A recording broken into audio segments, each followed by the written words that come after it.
10వ తరగతి విద్యార్థులకు ఒక అప్డేట్, జాగ్రత్తగా వినండి. ఒకే పేపరు, ఇద్దరు టీచర్లు. ఈసారి 10వ తరగతి పేపర్ల దిద్దుబాటులో పెద్ద మార్పు వచ్చేసింది. గత ఏడాది జరిగిన పొరపాట్లను దృష్టిలో పెట్టుకుని విద్యాశాఖ ఈసారి కఠినమైన చర్యలు తీసుకొనుంది. రెండంచెల తనిఖీ విధానం. ప్రతి జవాబు పత్రాన్ని ఇద్దరు పరిశీలిస్తారు. మొదట ఒక టీచర్ మార్కులు వేస్తారు, తర్వాత అదే మార్కులను సాఫ్ట్వేర్ ఉన్న ట్యాబ్ లో నమోదు చేస్తారు. సాఫ్ట్వేర్ లెక్కింపు. టీచర్ చేసిన మార్కులు, సాఫ్ట్వేర్ లెక్కించిన మార్కులు సరిపోతేనే పేపర్ స్కాన్ అనేది చేస్తారు. సమయ పరిమితి.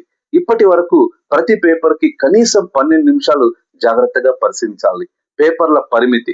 ఒకేసారి 40 కాకుండా ఉదయం 20, మధ్యాహ్నం 20 పేపర్లు మాత్రమే ఉపాధ్యాయులకు ఇస్తారు. దీంతో ఒత్తిడి తగ్గి తప్పులు అనేది కూడా తగ్గుతాయి. తప్పు చేస్తే జరిమానా.